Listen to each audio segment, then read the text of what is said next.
time aboard. This is the Miles to Go podcast. And now here's your host, Ed Pizza. Hey guys, welcome back to the Miles to Go podcast. Mr. Kerr is far, far away in a campsite where I am thankfully not joining him. We're going to be talking about yet another new Bilt partner just a week later.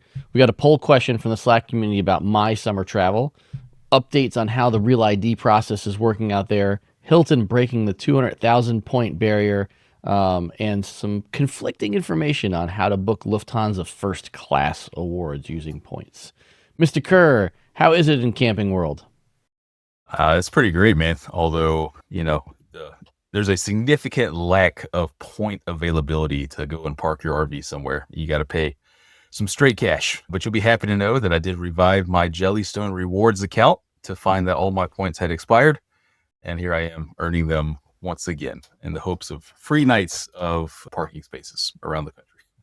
Are you Jellystone Gold yet, or will you be after this trip?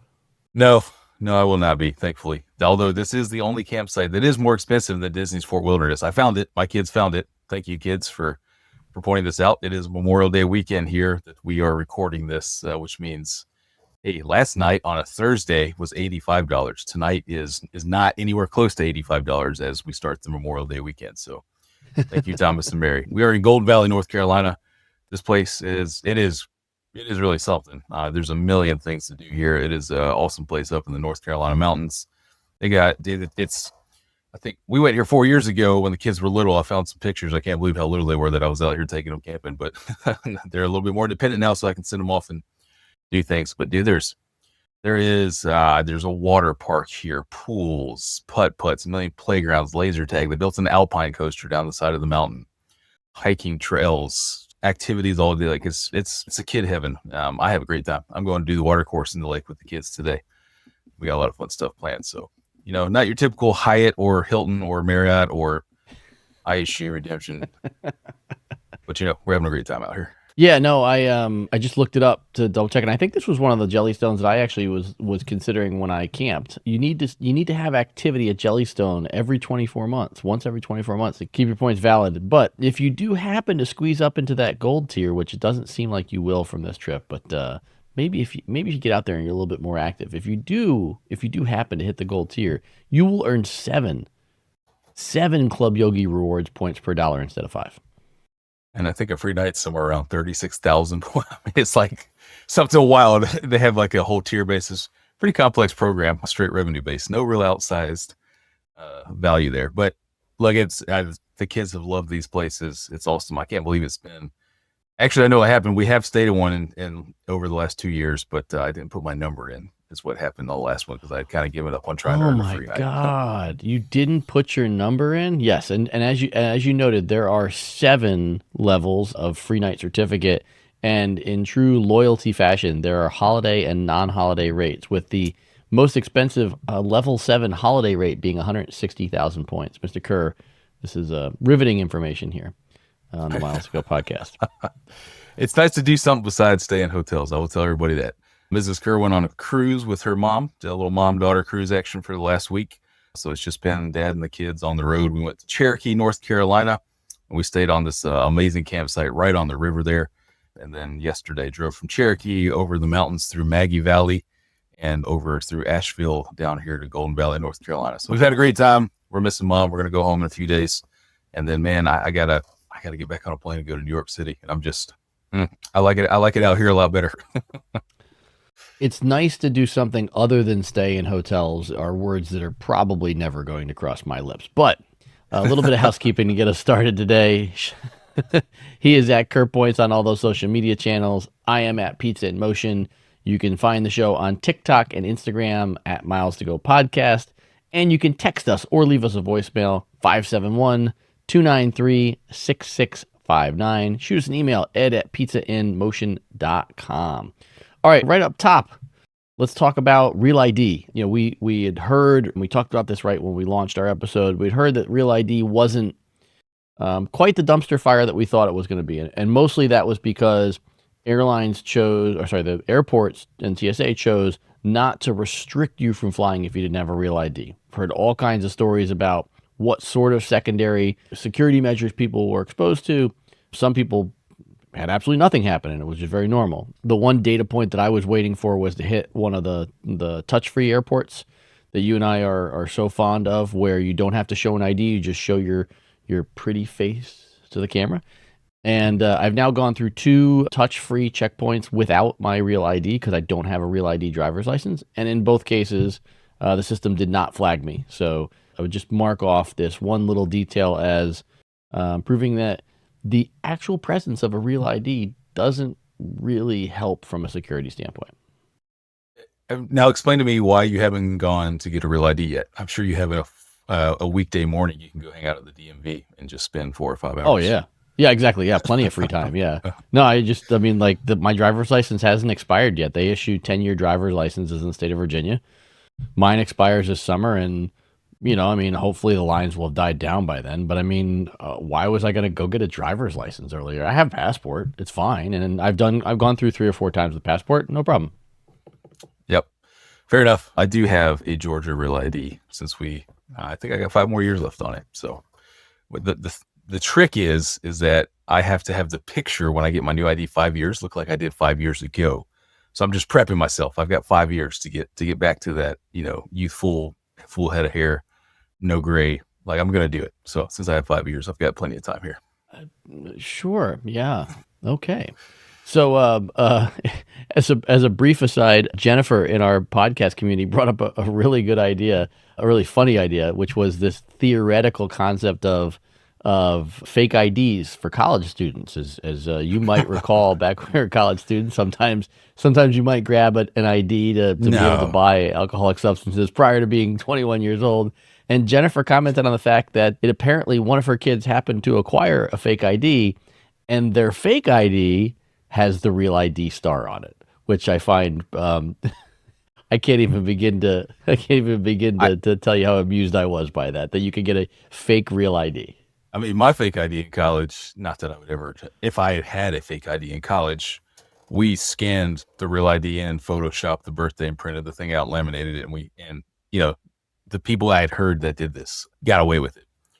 Without incriminating anybody recently, we were at a function with some college age kids in the family and catching up.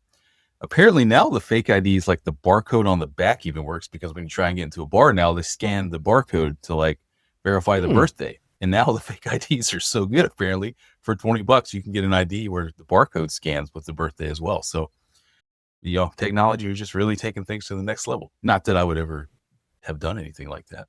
No.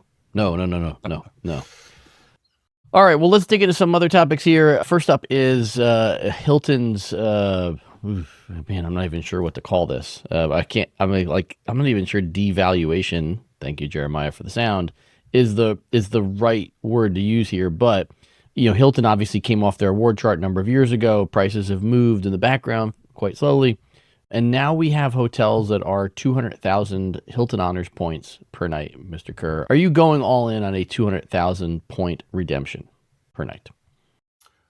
I saw this, and I'll be honest, I couldn't remember off the top of my head what the highest Hilton night was already at. I know it had gone up to 150,000. I think it was 100. Yeah, I think it's 150. Yeah.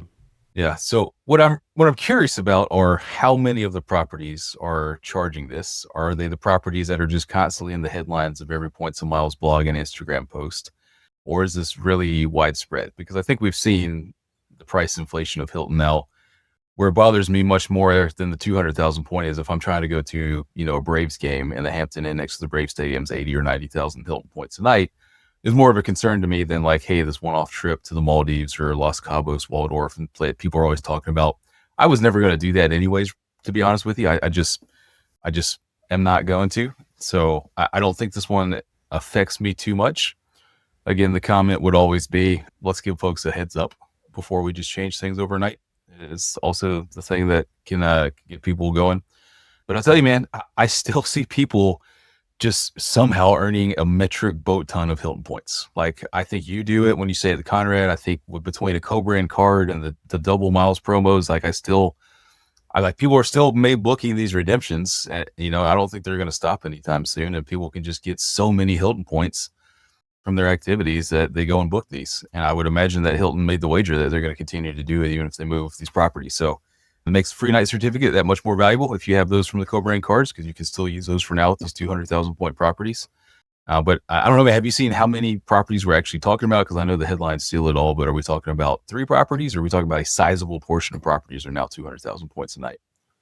Yeah, I mean, I took a list from our buddy Gary at View from the Wing, and he cites 10 properties, and many of them are in places you'd expect. There are 3 properties on the Maldives in this list. There's a property in the Seychelles, but there's also some destinations that I wouldn't describe as being at this level. Los Cabos, Nicaragua, Turks and Caicos, like some of those places can be pricey, but I don't think of them at the same level as I do the Maldives, which I sort of like the gold standard for, oh my gosh, these things are disgustingly expensive. Now, I don't know these properties specifically, so they may be incredible properties.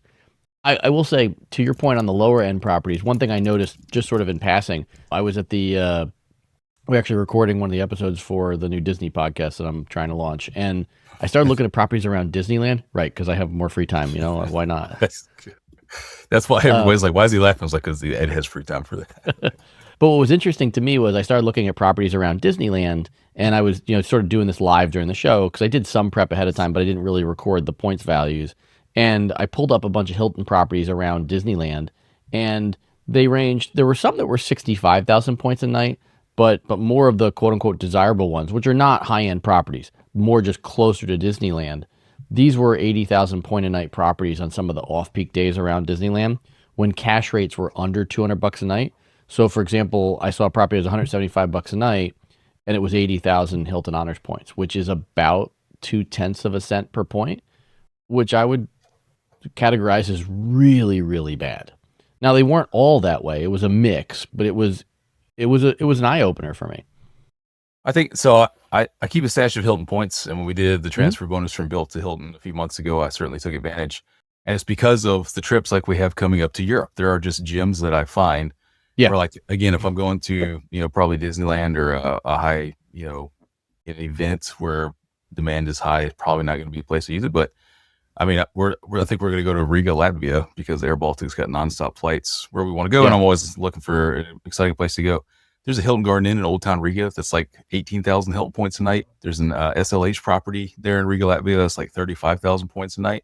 And this is why I keep a stash of Hilton points, because you can find these gyms and they have connecting rooms for families, even in Europe, right, which is a big deal, that I'm still going to get the value out of the program. It's just, my personal strategy has never been to try and go into these properties. And I'll tell you, the ones that you just listed, I know the Nicaragua one, the Turks and Caicos, I think it's the Waldorf, these are the ones that have been at the top of every Points and Miles blog and Instagram account for the last 2 years. And like, if you get that many redemptions going to the property because of how much publicity it gets, the owners or the operators are going to want to get reimbursed more. And, it's just kind of a victim, I think, again, Kerr's opinion, of if you hammer these exact 5 properties so much, like, what do you expect to do? And then express outrage when the prices go up. Like, we've seen this circle for years, man. It doesn't surprise me, whatsoever. But I know those properties specifically have been just absolutely hammered in the Points and Miles world for the last couple of years. Yeah, now you bring up a good point about Europe, one that I hadn't thought of, because I was actually poking around Sardinia as a place that we might go this summer for our European trip. And while there were some properties that were multiple hundreds of thousands of points a night, on the Hilton program, there were a couple that were under 100,000 points a night. And I don't know much about Sardinia yet in terms of locations, places like that, but it did strike me as a reasonable value. It's certainly not as good as the ones that you quoted, but I am, sort of like keeping my eye on some properties in Europe for my stash of Hilton points. I'll admit my stash of Hilton points isn't quite as big as it was. As much as I love Conrad, the introduction of the Venetian Palazzo to the Hyatt program had me staying there a little bit more to oversee our construction projects. I haven't been piling on the Hilton points as much as I was. And that's a good segue to our listener question from Slack this week. Tracy asked us, if someone books a Mr. and Mrs. Smith property on the Mr. and Mrs. Smith app, not in the Hyatt app, does one still receive the Hyatt Elite night credits for the stay? I think it's a good question. And I think we talked about this when they first launched, that you had to book through Hyatt to get your Elite night credits. Yeah. And I'll just give you a little bit of insight from the day job. I can confirm that it's very important that the world of Hyatt gets credit for that booking. So my answer would be most assuredly no. You do need to go through Hyatt channels to get credit for that. Yeah. And I would say, what I've seen in the handful of Mr. and Mrs. Smith properties I've researched for stays, definitely a sort of like a very mixed bag of rate parity. So, the follow on to this question answer for Tracy is not just that, no, you need to look at the Hyatt app to get to your elite credit, but you're probably not going to see rate parity between the two properties. And so you should just always double check what you're paying extra to earn Hyatt points, if you will. Because in some cases, it's very reasonable. In other cases, it's a pretty widespread, and it's probably not worth your while to book through Hyatt. Yeah, I would agree. Looking at several Mr. and Miss Smith properties, actually, there's a few in Copenhagen. I think I'm going to book one. So this will be the first Mr. and Miss Smith property that I booked. And it's because based on the cash prices, it's 20,000 points a night for right in the spot you want to be in Copenhagen. Yeah. And that's perfectly fine with me. Great value there. So we'll be booking via Hyatt.com. Yep. Tracy, good question and a good clarification for listeners and viewers just to make sure that you're getting the points that you want to earn. As an aside, just to recognize a few more of our loyal Slack members, Steve H., Jessica, Reed, Renee, and Corey H. Thanks, guys, all for supporting the show. If you want to support the show, you can take a look in the show notes. There's a couple of links there. We have monthly and annual subscriptions. You get to see more of us, which in some cases is probably not too desirable, but we have a bunch of private Slack channels where you can ask questions of travel experts like myself and Mr. Kerr. And we also try to do a weekly happy hour on Zoom every week, as well as a handful of meetups throughout the year. Actually just had a meetup a couple weeks ago in Chicago at the Chicago Athletic Association after the Freddy's, where we had about a dozen folks from Slack who came into town to enjoy some drinks for a little happy hour in person at the Chicago Athletic Association. Still one of my favorite joints to hang out in Chicago. Very cool spot. Very sad that I had to miss that. I'm sad you had to miss it too. I was actually back in Chicago again this week and dumb lucked into an incredible rate at the Park Hyatt. It was there for 4 nights. Got upgraded to a well-being suite. So had a tonal. Do you know what tonal is? The panel with the exercise gear, electric video monitor. I had one of those in my room. Massive living room, bedroom, the whole bit. Wonderful suite upgrade. And man, I got to tell you, I wish I could afford to stay at that property every time. It's just the service was incredible. And I'm going to sound like a complete nerd, but I opened my door the first day I was there to go out to the restaurant show I was in town for. And I looked down, and right there right outside my door was my physical newspaper. They still had my newspaper preference from years ago. And I'm like, oh my God, I love this. If you remember, that's where the kids and I stayed when we went to watch the Braves at Wrigley, and I absolutely loved that spot. Fantastic hotel. Highly recommend. Yeah. And this is going to sound like a weird preference thing. The room I stayed in had a table with a chair. So I don't believe even the regular rooms have like formal work desks, perfectly fine to work at. But for me, at least when I'm working, usually I'm checking email stuff in the morning. One of the things I actually like about the Park Hyatt, every room I've stayed in there has sort of like a window alcove bench, like a cushion bench with some pillows and stuff. And I'll just sit there and watch the traffic and people go by on Michigan Avenue while I'm working. And it's a bizarrely comfortable place to sit and hang out for a business traveler. So if you're ever on the street of Chicago, as you look up the tower of the Park Hyatt and see this guy leaning against the window staring at you, that's Uncle Ed for you.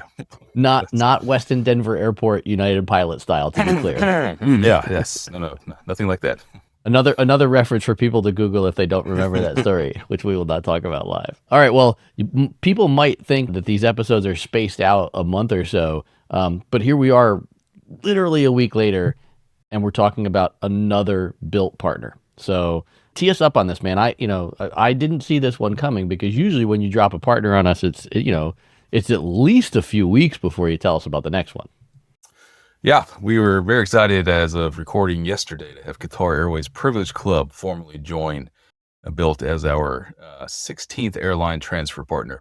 Now, everybody knows, or you don't know, Qatar also uses the Avios currency as of, I think it's been almost 2 years that they switched over from their previous, I think it was called Q Points, over to Avios now. So technically, you have had access to Qatar's program, be it transfer into British Airways, Aer Lingus, or Iberia, and then you can switch them over to your Qatar accounts. But as everybody knows, we like to do things a little bit different here at Bilt, and we like to establish those direct relationships that we can do really unique promos, benefits, and rewards directly with the partner. And it's been awesome to be able to work with the team directly in Doha over the last couple months, getting ready for this launch. And like everything we do at Bilt, we view the transfer relationship as just the foundation of the partnership, and we are always looking to go deeper and further and do things that have never been done before. So really excited about Qatar. Everybody knows the reputation of their onboard product. They just had their earnings call 2 days before we launched the partnership, and they're the most profitable that they have ever been in the history of the airline. Continue to grow capacity and routes. They have Starlink coming online on all of their long-haul planes. I think they just put a huge new order in for additional wide body. That might have been that was Qatar, the largest wide body order, I think, in the history last week. A whole lot of airplanes coming, which is funny because we know those delivery slots are like starting 2035 now. So it's like, you got to get 10 years ahead of your airplane order. But this is the third transfer partner and third direct airline partner that we've added in the last month. We started with Southwest a month ago. A week ago, we did Japan Airlines, and now we have Qatar. Look, we want to make it very clear that we are the most valuable and flexible loyalty currency in the market. We saw a lot of different point valuations be published over the last 4 years, and it didn't really make a lot of sense to us. So we decided, 6 months ago, hey, let's just go ahead and knock out this debate that people continue to try and have with us and make sure that we're the most valuable partner that's out there. We feel like this is firmly solidified now. And you can't really, have a debate with us. If you would like to, you know where my DMs are, and I need you to tell me why we are not the most valuable point that's out there. But very excited about all these new partners. I'm excited because now I have some business trips to Doha, to Japan, Southeast Asia. And I'll tell everybody, like, we're not done. One thing, it's been 4 years. Last week was my official 4-year anniversary of Bilt, which is just unbelievable that it's been 4 years. We don't tend to sit still for very long. So we'll continue to do a lot. We'll continue to activate these partners. And we've got another rent day coming just like that next week by the time you're listening to this. Actually, can we tease it now? Let's look at the calendar real quick. Can we? Well, I mean, I can't, but you can. Yeah, we definitely can. Since Wednesday the 28th, our June 1st rent day offer will be live. We're going to do up to a 200% transfer bonus to all Accor. Now, why this is particularly valuable is great timing for me. I guess who's going to Europe with the family coming up soon. Me too.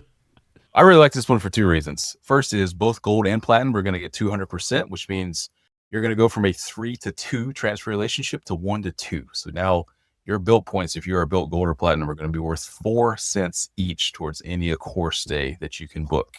If you are Blue or Silver, you're going to get 100%. So you're going to go from 3 to 2 up to 1 to 1, which means your Bilt points are now going to be worth a flat 2 cents each towards redemptions. So look, if you don't think making your point worth 4 cents each is worth trying to get some Bilt status for, and then again, no blackout dates, no award availability games. If the room is there, you go to the checkout page and you can transfer or use your core points to cover a lower portion of the room.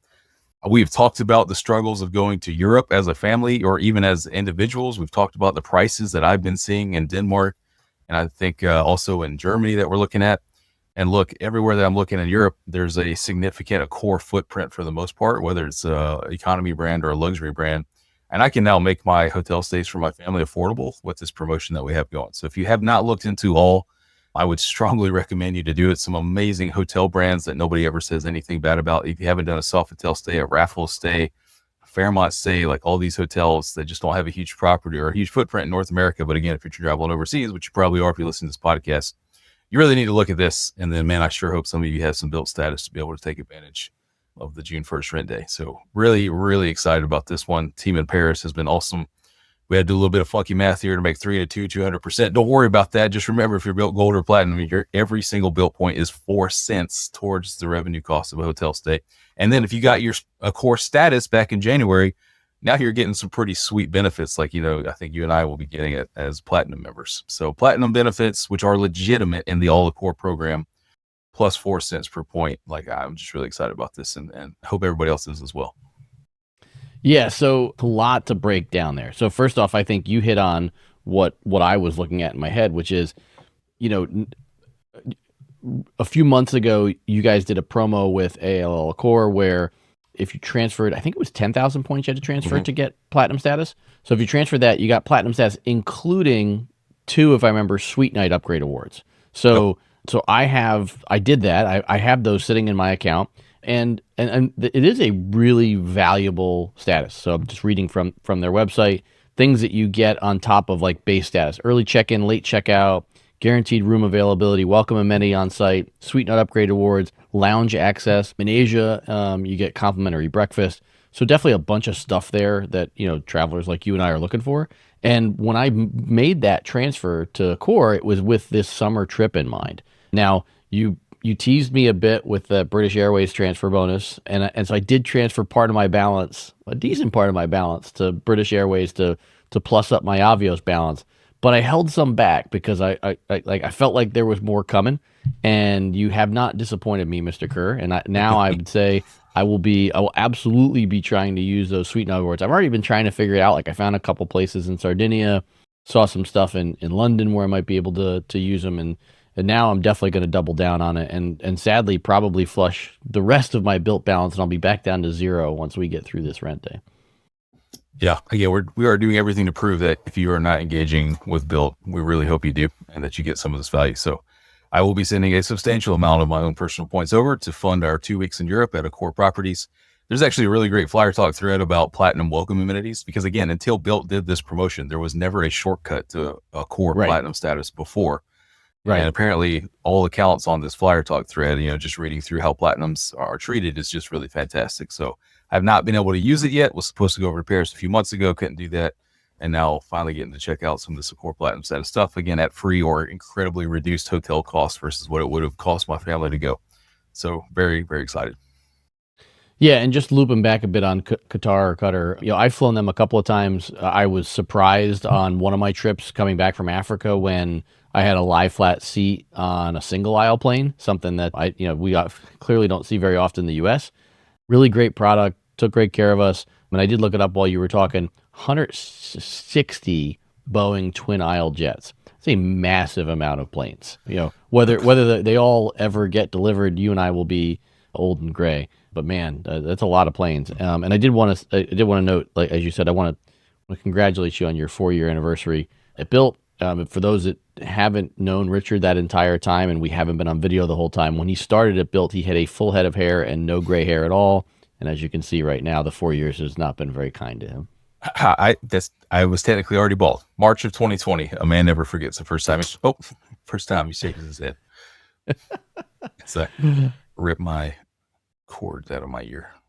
Good job, Mr. Kerr. All right, well, let's talk a little bit about Lufthansa First Class, because this is an interesting development, and our buddy Julian over at PointsPath has pointed this out. There's been a bunch of reports lately that Lufthansa is restricting access to their first class cabin. For folks that don't know about it, this is one of those things that, points and miles nerds, this is sort of like our nirvana. Lufthansa First Class is an incredible product, only a small number of seats on a specific number of international planes, generally speaking, Frankfurt, Munich. And there's an incredible first-class terminal in Frankfurt that, if you've never experienced, is one of those like points and miles, like check off the list sort of items. At any rate, a number of folks have been reporting that the ability to book Lufthansa First Class has been heavily restricted or eliminated through programs like United Airlines' Mileage Plus program or Air Canada's Aeroplan program, both of which are partners with Lufthansa. But Julian, our buddy at PointsPath, always bringing the data, sent me a screenshot of a spreadsheet of searches that PointsPath members successfully found first class inventory on Lufthansa within the last 30 days. And in some of these cases, I would say the numbers, aren't horrible. So 90,000 miles, 90,000 Aeroplan points, Boston to Munich, 100,000 LA to Munich. I mean, that's a pretty solid one. So, I mean, these aren't horrible. Some of them are a little higher, 165 from San Francisco to Frankfurt.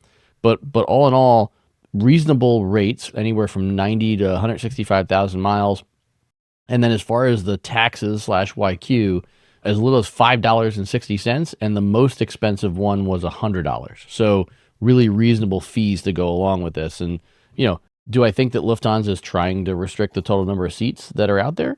Probably. But I think we've got ironclad data from PointsPath that the unicorn still exists, Mr. Kerr. I sure hope so. Really trying to fly them back from Europe since I transferred over my Bilt points to Life Miles now several months ago, and have been anxiously looking to redeem those for Lufthansa First Class again. Hoping to catch a flight from Frankfurt back to New York sometime this summer. So I hope it continues to be available. And as always, we'll be using the PointsPath tool to check it out.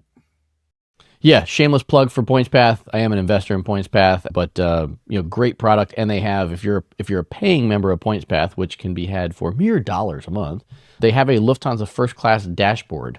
So once you log in, you can see what's available over the next handful of days and book something. And I can tell you, I have a friend of mine who booked a seat this past weekend while I was in Chicago with them. They booked it off of the what was on the Points Path Lufthansa availability dashboard for a trip that they had to Paris next week. So actual sightings in the wild of this unicorn, and happy to hear it because I absolutely would love to fly home from Europe in Lufthansa first class. Yes, sir. All right, well, let's wrap up with a quick recap on last week's poll question and a new poll question for our listeners and viewers. Last week's poll question was, hey, with confirmation that Amex transfers to Hawaiian are going to die here at the end of June, how much of my balance should I move from Amex to Hawaiian and then from Hawaiian to Alaska? Mr. Curry, your answer was like 350,000 of my 500,000. And I can tell you the vast majority of people are right there with you. The folks that wrote in or commented on social media, as well as most of the folks in our Slack community, all said that they would be pushing over the majority of their balance. I think the only skepticism or concern that some people noted was, hey, if you don't think you can use them in the next couple of years, Alaska might be adjusting their charts with all the points that are coming in, and maybe I won't get quite the value in a year or two that I could get today. So haven't made a final decision, but I think it's in that. I think it's in that range. I think I'm going to leave. I think it's almost exactly what you said. I'll leave enough for a last minute redemption in my Amex membership rewards account, but I'll probably push the rest over here in the next couple of days. That is what I will be doing as well.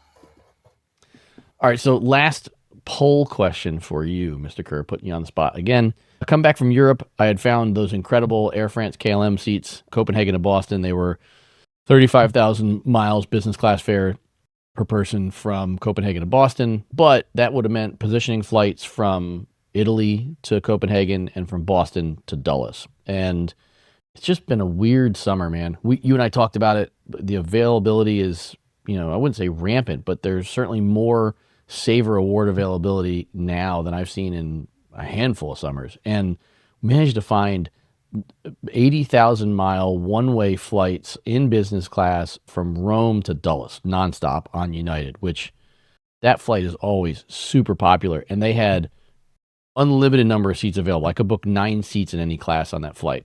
The dilemma is that's a 3-cabin plane, has their premium economy product overseas, Premium Plus, which is essentially a domestic first class seat with a little foot stand and okay-ish meal service for 50,000 miles one way. So my question for you is, on a daytime flight that's about 9 hours in the air, 10 hours total sitting on the plane, for your family of 4, are you going 50,000 miles in premium economy, or are you going 80,000 miles per person in business class? Come on now. I know, I teed you up. We're going to be going up there in that Lie Flats Polaris section there for 30,000 more per person. Again, that's just a personal preference thing, but if it's going to be that close anyways, then we'll be up there. Now, I do want to let everybody know, in about 2 years, when Thomas and Mary are 12 and 10, Mom and Dad will be in Polaris and Thomas and Mary will be in premium economy, just to make that perfectly clear. But for now, still a little bit too young to leave by themselves. And I've already, by the way, mentally and verbally prepped them up for this so that they know, like, hey, Mom and Dad work hard for us to sit up here. You guys do not. So all you need is some snacks, some food, and a TV, and you're good to go. So we'll see you in the back. But for now, we're still together up front. Yeah, I think I'm still in this bucket of keeping everybody together in the same cabin, though I certainly respect and admire your logic. That is the official walkie-talkie. You need to check in with the kids, make sure they're alive. Check in with the kids. All right. Yeah. So just to fill folks in, Mr. Kerr is single parenting, and so to make sure his kids stay safe, they have a walkie-talkie, and they have to check in with them periodically. So that is that wonderful noise that you heard in the background there. As far as I'm concerned, it's really interesting that you say that you put everybody in business class, because I actually booked all 4 of us in premium economy. What? I know. So just going through the sequence here, I booked all 4 of us in premium economy. I then called my wife and daughter on speakerphone and just asked them the question. I go like, hey, like, it's a daytime flight. And my daughter instantly answered, well, business class, of course. And my wife, like a nanosecond after, was like, well, of course, business class.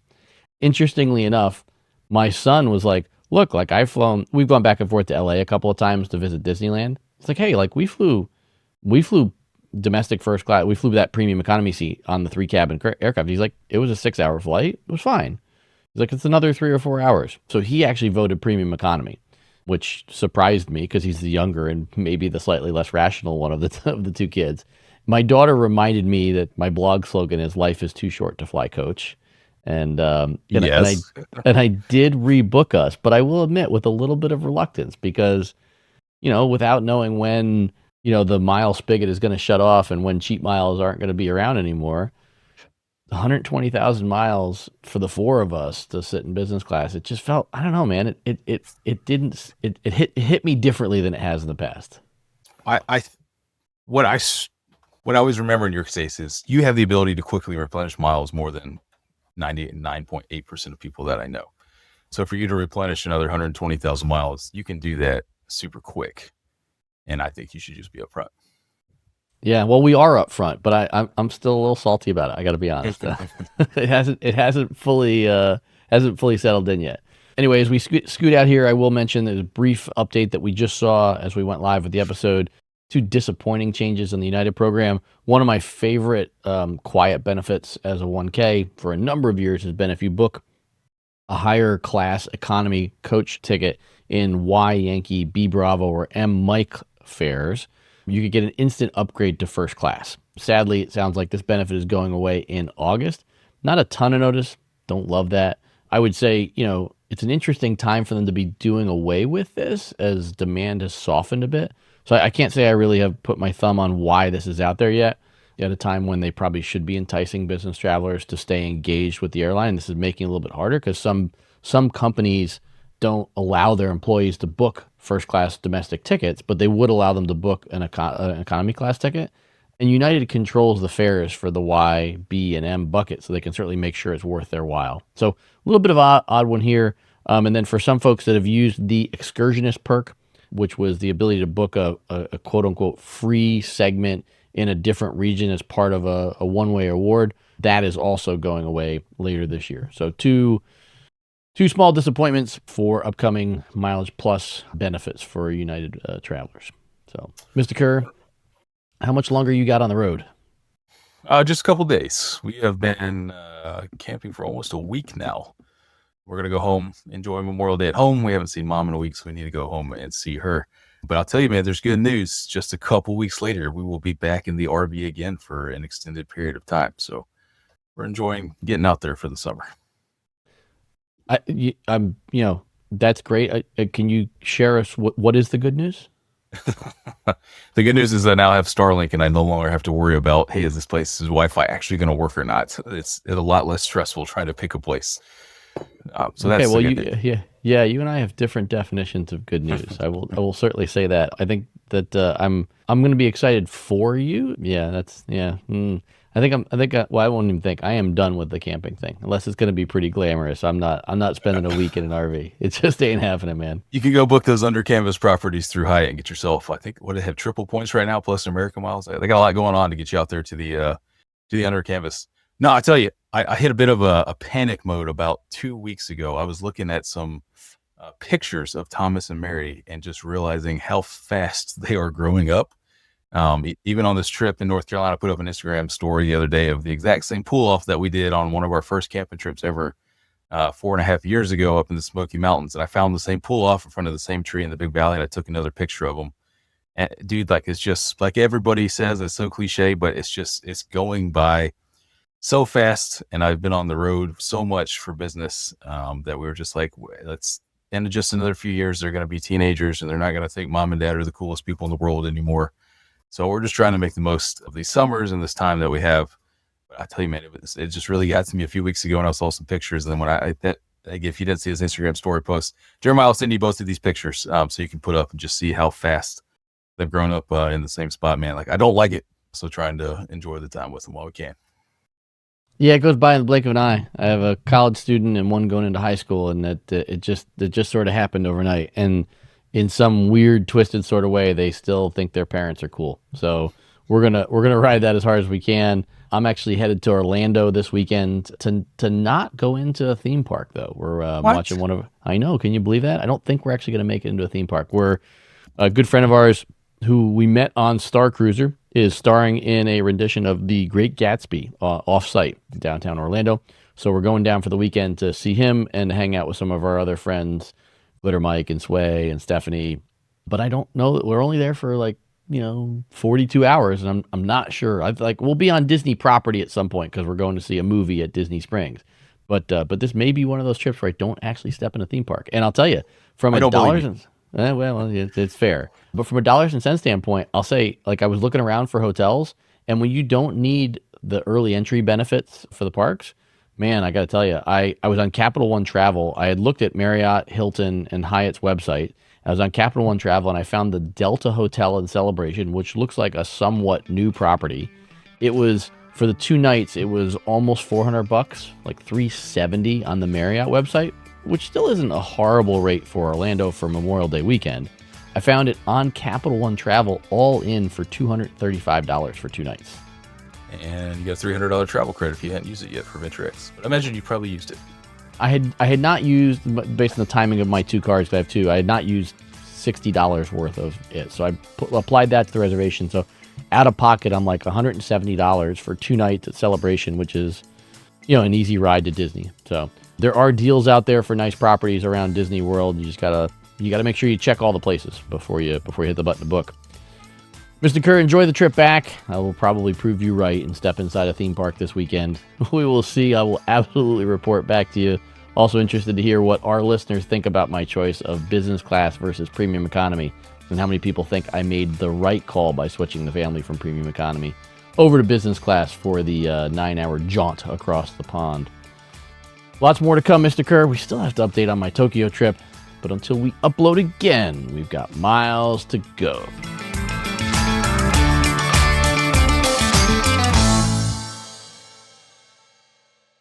What?